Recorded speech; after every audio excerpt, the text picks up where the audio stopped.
ఎందుకంటే పరిస్థితి అధ్వానంగా తయారైంది. ఈ చీకటి రాజ్యం పోవాలంటే రామారావు గారికి ఉంటే ఇవాళ ప్రత్యేక హోదా కోసం ఏం చేసేవాడు? ఢిల్లీలో వెళ్ళి పార్లమెంట్ ముందు పడకేసేవాడు సాధించేదాకా. ఆంధ్రుల హక్కు, విశాఖ హక్కు, ఆంధ్రుల హక్కు అని పోరాటం చేసి అనేక మంది మరణిస్తే దాన్ని ఇవాళ ప్రైవేట్ రంగాన్ని కట్టబెడితే నోరు మీద దౌర్భాగ్య స్థితిలో ఈ ముఖ్యమంత్రి ఉన్నాడు. అదే రామారావు గారు అయితే నీ తరం అయిద్దా అని నేను అడుగుతా ఉన్నా. విశాఖ రైల్వే జోన్ ఇస్తానని చెప్పి ఇవాళ మభ్యపెట్టి పక్కదారి పట్టిస్తే నోరు మీద పట్ల ముఖ్యమంత్రి. తెలుగు ప్రజల జీవనాడి పోలవరం ప్రాజెక్ట్, దాన్ని ఆ రోజున తప్పుడు ప్రచారం చేశారు. మా రవీంద్ర చెప్పినట్టుగా తప్పుడు ప్రచారం, ఏటీఎం అన్నారు, ప్రధానమంత్రికి తప్పుడు సమాచారం ఇచ్చారు.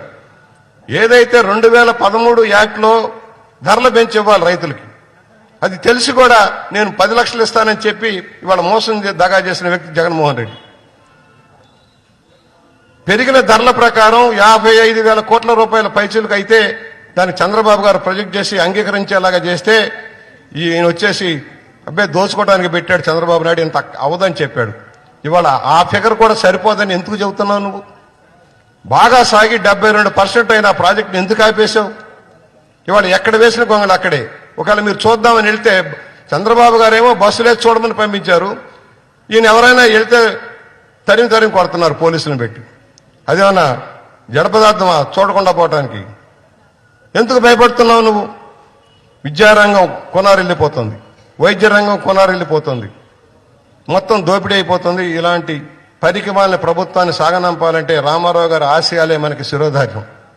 చంద్రబాబు గారి నాయకత్వంలో మనందరం కూడా కులాలకి, మతాలకి, ఎందుకంటే ఈ మధ్య కులం మతం చుచ్చి పెడతా ఉన్నాడు, మన మధ్య వైరుధ్యాలు పెడతా ఉన్నాడు, ప్రాంతీయ భేదాలు రెచ్చగొడుతున్నాడు, ఉత్తరాంధ్ర అని, రాయలసీమ అని, దక్షిణాంధ్ర అని చుచ్చి పెడతా ఉన్నాడు. దీన్ని అధిగమించాల్సిన అవసరం వచ్చింది. సోషల్ మీడియాలో బూతులు పెడతారు, పచ్చి బూతులు పెడతారు. విమర్శించు, తప్పుంటే విమర్శించు, అది చేతకాట్లా పచ్చి బూతులు అంటే వాళ్ళకైనా వచ్చు, మనకు రాదా? మొన్న ఎవడో పెట్టాడు నాకు, నేను తిరగేసి పెట్టా, 3వ రోజుకు మూసేసుకుపోయాడు వాడు. సోషల్ మీడియాలో వచ్చిందంతా కరెక్ట్ కాదు. ఆ సాక్షి పేపరు, సాక్షి టీవీ ద్వారా వాడి 2-3 ఛానల్స్ ఉన్నాయి, అమ్ముడు పోయారు వాళ్ళంతా మేనేజ్మెంట్లకి. వాళ్ళ ద్వారా తప్పుడు ప్రచారం చేస్తాడు. మీరు కూడా దయచేసి దాన్ని గమనంలోకి తీసుకోమని కోరుకుంటూ, ఇవాళ గుంటూరు జిల్లాకి రామారావు గారికి అవినాభావ సంబంధం ఉంది. నటుడిగా కానీ, చదువుకున్న వ్యక్తిగా కానీ ఈ జిల్లాతోటి చక్కగా రైతు సదస్సు ఆ రోజున బ్రహ్మాండంగా జరిగింది. 93 చివర్లో చాలా భారీ, అప్పుడే వీరయ్య చౌదరి గారు కూడా ప్రమాదంలో చనిపోయారు. బ్రహ్మాండంగా జరిగింది. దాని ఊపితోటి 225 సీట్లు గెలిచాం, మర్చిపోబకండి. రేపు జరగబోయేది కూడా 2014లో జరిగే ఎన్నికల్లో ఈ వైఎస్ఆర్ పార్టీని తుక్కుగా గాలిలో, సముద్రంలో, బంగాళాఖాతంలో కలిపేస్తారని సవినీయంగా మనవి చేస్తూ, అన్నగారికి మనం ఘనంగా నివాళులర్పించుకుందాం. ఈ శత జయంతి ఉత్సవాల్ని నిన్న తెనాలి కూడా వెళ్ళాం. తెనాలిలో రాజా గారు బ్రహ్మాండంగా చేస్తా ఉన్నారు. ఇక్కడ కూడా శ్రవణ్ కుమార్ గారి సారథ్యంలో పార్టీ ఆఫీసులో నెల కూడా కార్యక్రమాలు చేస్తున్నారు. విదేశాల్లో బ్రహ్మాండంగా జరుగుతుంది, నెల ప్రోగ్రాంలు జరుగుతున్నాయి. ఎన్ఆర్ఐలు భారీ ఎత్తున కార్యక్రమాలు చేస్తున్నారు. నేను కూడా 2-3 కార్యక్రమాల్లో పార్టిసిపేట్ చేసుకుని వచ్చాం. మరొకసారి ఈ రోజున ఈ జిల్లాకి రావడం చాలా ఆనందదాయకం. ఈ జిల్లాలో అన్ని సీట్లు గెలవాలి.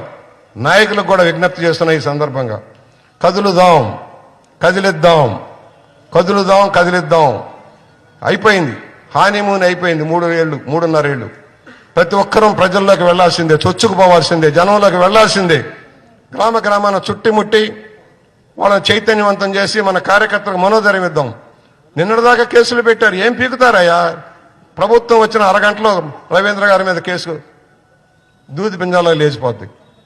ఎవరు కార్యకర్తలు భయపడాల్సిన పని లేదు. గుంటూరు జిల్లా ఫేస్ చేస్తాం, నాకు తెలుసు. పల్నాడులో కానీ ఇక్కడ కానీ ఫేస్ చేస్తుంది. కొంతమంది మరణాలకు కూడా కారణమవుతున్నారు వైఎస్ఆర్ పార్టీ వాళ్ళు. భయపడాల్సిన పని లేదు. పోరాడదాం, సాధిద్దాం. తెలుగుదేశం రావాలి, రాష్ట్రం బాగుపడాలి, నిరుద్యోగం తొలగాలి, ఉపాధి లభించాలి, పరిశ్రమలు రావాలి, పెట్టుబడులు రావాలంటే మళ్ళీ చంద్రన రావాలని ప్రపంచవ్యాప్తంగా పారిశ్రామికవేత్తలు ఎదురు చూస్తూ ఉన్నారు. మన బిడ్డలకు ఉపాధి వస్తుంది. అలాగే అమరావతి ఈడు పేకలేడు. అన్నగారి పేరు యూనివర్సిటీ నుంచి తీయలేడు. వాడు చట్టం చేసినంత మాత్రం అవ్వదు. దానికి కారణాలు ఉన్నాయి. ఇండియన్ మెడికల్ అసోసియేషన్ వాళ్ళంతా అంగీకారం చెప్పాలి. 2-3 ఏళ్లు పట్టింది మామూలుగా అయితే, అందరూ ఒప్పుకుంటే. ఈయన చేయలేడు, మళ్ళా మనం వస్తాం యథా తదా రామారావు గారే ఉంటారు అక్కడ, ఇంకా ఘనంగా చేసుకుందాం. ఏంటండి అంబేద్కర్ గారి పేరా? అంబేద్కర్ గారి పేరు చంద్రబాబు గారు విదేశీ విద్యకి పెట్టారు, మర్చిపోకండి. విదేశీ విద్యకి చంద్రబాబు గారు పెట్టిన పేరు అంబేద్కర్ విదేశీ విద్య. దళితులకి, బలహీన వర్గాల వారికి, పేదవారికి ఇచ్చిన స్కీమ్ పెడితే వాళ్ళు విదేశాల్లో ఉన్నారు, ఈయన ఫీజులు ఆపేశాడు, పైగా పేరు మార్చాడు. జగనన్న విద్యా దీవెనట. మరి ఎందుకు ఇవ్వట్లేదు, డబ్బులు ఇవ్వట్లేదంటే సమాధానం లేదు. నొక్కుడే నొక్కుడు, బటన్ నొక్కుతా ఉంటాడు కానీ డబ్బులు పడవు ఖాతాలో. నొక్కుడే నొక్కుడు, ఇసుకలో నొక్కుడు, మైనింగ్లో నొక్కుడు, మద్యంలో నొక్కుడు, నొక్కుడే నొక్కుడు. ఆ నొక్కుడు 2 లక్షల కోట్లు. కానీ ఈ నొక్కుడులో మాత్రం